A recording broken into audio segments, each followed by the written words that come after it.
미얀마 총선거에서 아웅산 수치 여사가 이끄는 야당의 압승 소식을 광주 시민들도 크게 반기고 있습니다. 수치 여사와 미얀마 그리고 광주는 각별한 인연을 이어오고 있습니다.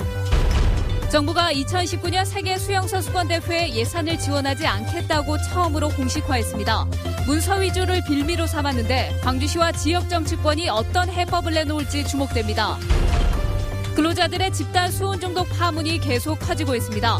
공장 외부 토양과 물의 추가 오염 여부를 확인하기 위한 정밀조사가 이루어지고 있습니다. 쌀값 폭락에 항의하는 농민들의 시위가 거세지고 있습니다. 정부가 확실한 대책을 내놓아야 한다는 목소리가 커지고 있습니다. 여러분 안녕하십니까? 미얀마의 총선 결과는 결코 남의 일 같지만은 않습니다. 오랜 군부 독재와 민중들의 항쟁은 우리의 역사와 닮아 있고 광주와의 특별한 인연 때문에도 그렇습니다. 미얀마에 민주정부가 들어설 가능성이 높아지면서 광주에서는 환영과 축하의 메시지가 잇따랐습니다. 김인정 기자입니다. 버마의 민주화를 상징하는 아웅산 수치 여사는 가택연금에서 풀려난 뒤 특별히 광주를 찾아 5.18 묘지를 참배했습니다. 지난 2004년 수상자로 결정되고도 직접 받지 못했던 광주 인권상과 명예 광주 시민증도 건네받았습니다. 광주 시민들이 보여준 용기와 우정을 잊지 못할 거라고도 말했습니다.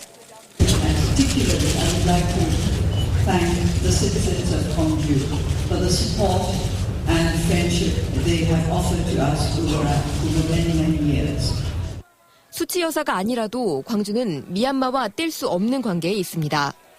1988년 양곤에서 일어난 민주화 시위는 80년 5.18의 영향을 받았습니다.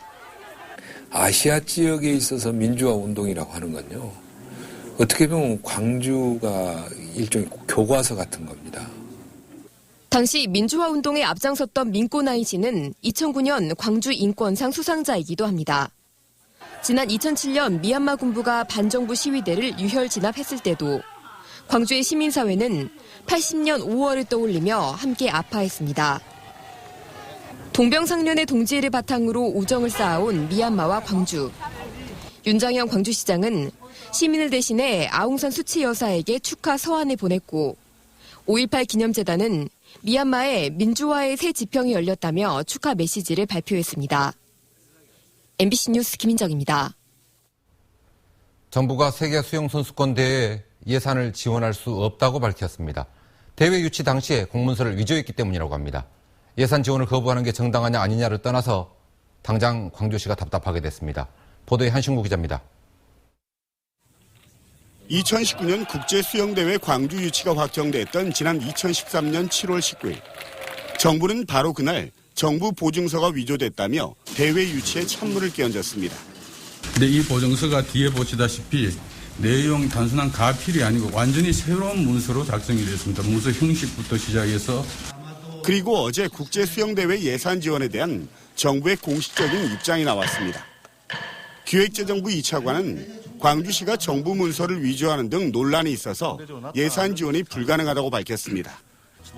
그동안은 지자체의 무분별한 국제대회 유치를 지향해야 한다는 표면적인 이유를 내세워 거부했지만 결국 재정을 통해서 압박하겠다는 이른바 괘씸죄 속내를 분명히 드러낸 겁니다. 지난 2014년 2월 여야 국회의원들의 발의로 수영대회 지원의 근거가 되는 국제경기대회 지원법이 통과되면서 문서 위조 논란이 끝나나 했더니 정부 입장은 여전히 바뀌지 않고 있는 겁니다. 네, 그 문제는 이미 국회에서 치유가 된 겁니다. 그래서 위조가 아니라 그거는 단순한 실수로서 이미 광주 시민들의 명예회복과도 관련이 된 문제고 치유가 된 것이라고. 광주시는 이 같은 발언 내용의 진위를 파악하고 있다며 대회를 개최한다는 원칙에는 변함이 없다고 강조하고 있습니다. 국비 지원이 안 될 경우를 대비해서 저희 시가 일부 예산을 통해서 이런 진행을 하고 아울러서 2017년 예산에 확보되도록. 더욱이 문체부에서는 15억 원 반영됐다가 기획재정부 심의 과정에서 누락됐다는 점에서 정부가 오락가락 행보를 보이고 있다는 비판의 목소리도 높습니다. MBC 뉴스 한신구입니다. 집단 수온 중독 사고가 재난에 준하는 상황으로 번지고 있습니다. 공장과 인근 하천은 물론 대기에서도 수온이 검출되고 있습니다. 관계기관들이 긴급회의를 열었습니다. 송정근 기자입니다. 근로자들의 집단 수온 중독이 일어난 남영종구 사태와 관련해 광주시와 환경청 등 재난 관련 기관 9곳이 한자리에 모였습니다. 남영정구 외부 토양과 하천에서 수은이 배출될 우려가 제기되고 있는 상황에서 조사 결과에 따라 신속하게 대처하기 위해서입니다. 이 문제를 설명을 해드렸고 어떠한 대처를 해나가야 될 것인가 거기에 대해서는 다시 한번 성적이 나온 대로 2차 회의를 하기로 해요. 광주시 등 합동조사단은 이번 달 초 남영정구 수은 실태 조사에 나선 가운데 부진해 화단 등 6군데의 토양을 채취해 분석해본 결과 모두 2군데에서 토양오염 우려 기준을 초과한 수치의 수은이 검출됐습니다. 게다가 공장안 배수로 맨홀과 배관 옆에서는 육안으로 확인이 가능한 수은이 발견되기도 했습니다. 수은에 노출된 지하 공간의 대기에서도 수은이 검출돼 접근이 금지된 상태입니다. 미량이 나와서 작업 공간에 근로자한테 영향을 미치는지 이제 작업 환경 측정을 또 고려를 해놨어요. 지하 공간이기 때문에 작업자들 뭐든 들어가지 말라고 출입 금지 시킨 거죠. 상황이 이렇게 되자 합동조사단은 공장 외부에도 수은이 배출됐는지 여부를 조사하기 위해 남영정구 인근 하천에 퇴적물과 물을 채취해 시료 분석에 나섰습니다. 이런 문제들이 다시는 발생이 되지 않도록 이 철저한 사건에 대한 진상 규명과 그리고 이제 투명한 정보 공개 그리고 이 책임자에 대한 아주 이 강력한 처벌이 있어야지만.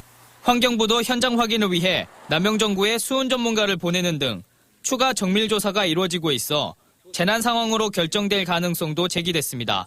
MBC 뉴스 송정근입니다. 광주 수안지구에 있는 풍영정천이 무림한 생태하천으로 전락했다는 지적이 나왔습니다. 광주시의회 이정인 의원은 광주시에 대한 행정사무감사에서 풍영정천을 생태하천으로 조성한다면서 이른바 고양이강 사업을 추진했지만 수질과 악취 문제는 그대로 두고 시설물만 설치해서 사업의 취지가 무색해졌다고 지적했습니다. 떨어지는 쌀값에 농민들이 곳곳에 나락을 쌓아놓고 있습니다. 정부의 대책을 촉구하지만 뾰족한 수는 나오지 않고 있습니다. 농민들의 한숨 소리가 깊어지고 있습니다. 권남기 기자입니다. 수확을 마치고 한창 판매가 이뤄져야 할 벼가 시청 앞에 가득 쌓였습니다. 직접 챙기겠다. 그렇게 공언했습니다마는 농촌을 챙긴 것이 이것입니까? 쌀값은 지난해보다 8% 정도 떨어졌는데 농민들은 나락을 파는 수매가 기준으로 보면 체감 하락 비용이 20%가 넘는다고 말합니다. 농민들은 정부가 쌀 수매량을 늘려야 한다고 주장하지만 정부는 올해 쌀 초과 공급량을 볼 때 적절한 수준이라는 입장입니다. 이런 가운데 정부가 쌀 관세율 협상을 유리하게 진행하기 위해서라며 밥상용 쌀을 수입하면서 농민들의 위기감은 더욱 커지고 있습니다. 결국은 농민들 다 죽이고 이 업자들 살리겠다는 얘기인데 그래가지고 나라가 지탱이 되겠습니다. 일부에선 쌀 소비량의 감소 추세에 맞춰 정부의 적극적인 감산 정책을 요구합니다. 반대로 식량 자금률과 안보의 측면에서 지원을 늘려야 한다는 주장도 나옵니다. 쌀 공급 과잉 문제를 해소하기 위한 중장기 쌀 수급 안정 대책도 금년 말까지 마련할 계획입니다. 대북 쌀 지원도 막힌 상황에서 별다른 재고 해결 방안도 없고 쌀 수요를 늘릴 만한 뾰족한 대책도 없는 상황. 게다가 쌀 수입 장벽마저 갈수록 낮아지면서 우리나라 농업은 점점 설 자리를 잃어가고 있습니다. MBC 뉴스 권남기입니다. 쌀값 하락이 계속되면서 기능성 쌀에서 돌파구를 찾던 농민들도 경기 침체에 따른 소비 부진 때문에 고전하고 있습니다.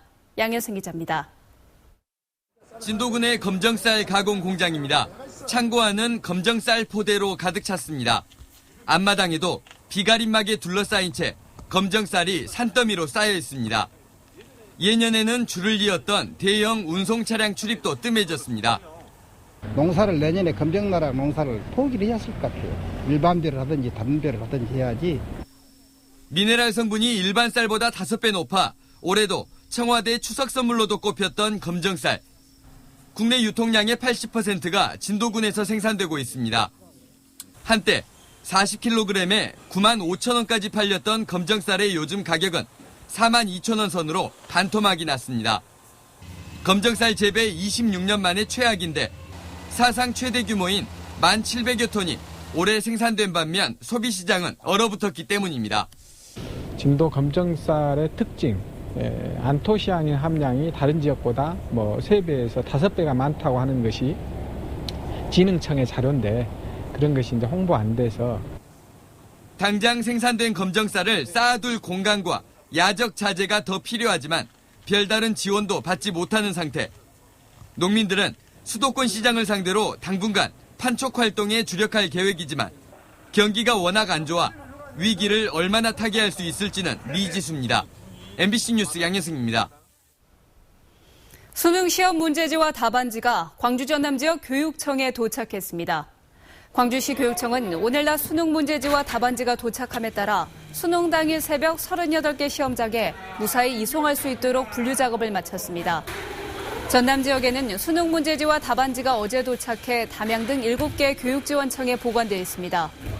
올해 수능 응시생은 광주에서 21,400여 명, 전남은 19,100여 명으로 집계됐습니다. 허성관 광주 전남 연구원장이 이사회가 열리는 내일까지 자신의 진퇴 여부를 결정하겠다고 밝혔습니다. 허 원장은 현재 자신에게는 퇴로가 없는 상황이고 연구원 식구들에게 미안하다면서 이같이 밝혔습니다.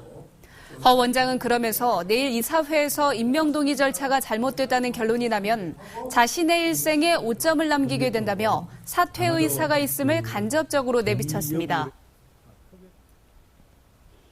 심상정 정의당 대표가 호남혁신연대의 핵심은 새정치민주연합의 호남 독점을 무너뜨리는 것이라고 말했습니다. 심 대표는 지난 4.19 보궐선거를 통해 나타난 호남 민심은 새정치민주연합의 기득권을 내려놓으라는 것이라며 정의당을 중심으로 한 호남혁신연대가 기득권 회수에 나서겠다며 이같이 밝혔습니다. 또 정의당은 지방을 대표하는 최초의 정당이 되겠다며 호남에서 유능하고 참신한 인물을 발굴해서 내년 총선에서 원내교섭단체를 이루겠다고 덧붙였습니다.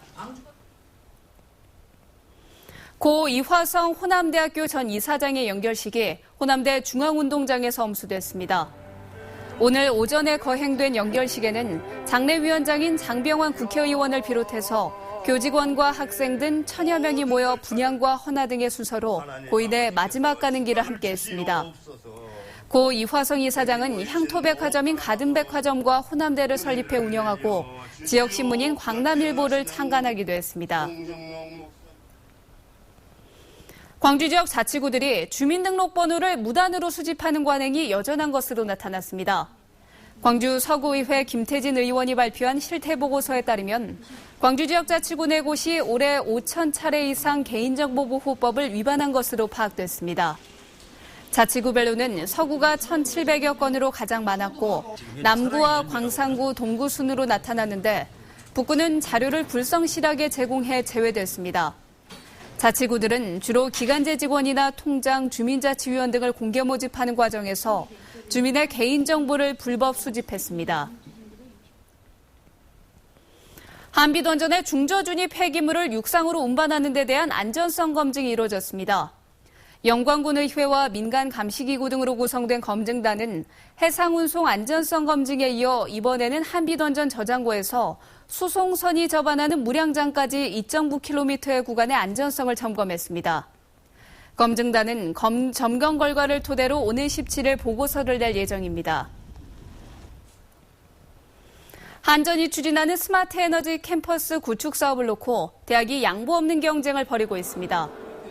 광주와 전남에 각각 150억 원을 지원하는 스마트 에너지 캠퍼스 구축에는 전남에서는 동신대 컨소시엄이 단독으로 지원한 반면 광주에서는 지스트 컨소시엄과 전남대 컨소시엄이 치열하게 경쟁하고 있습니다.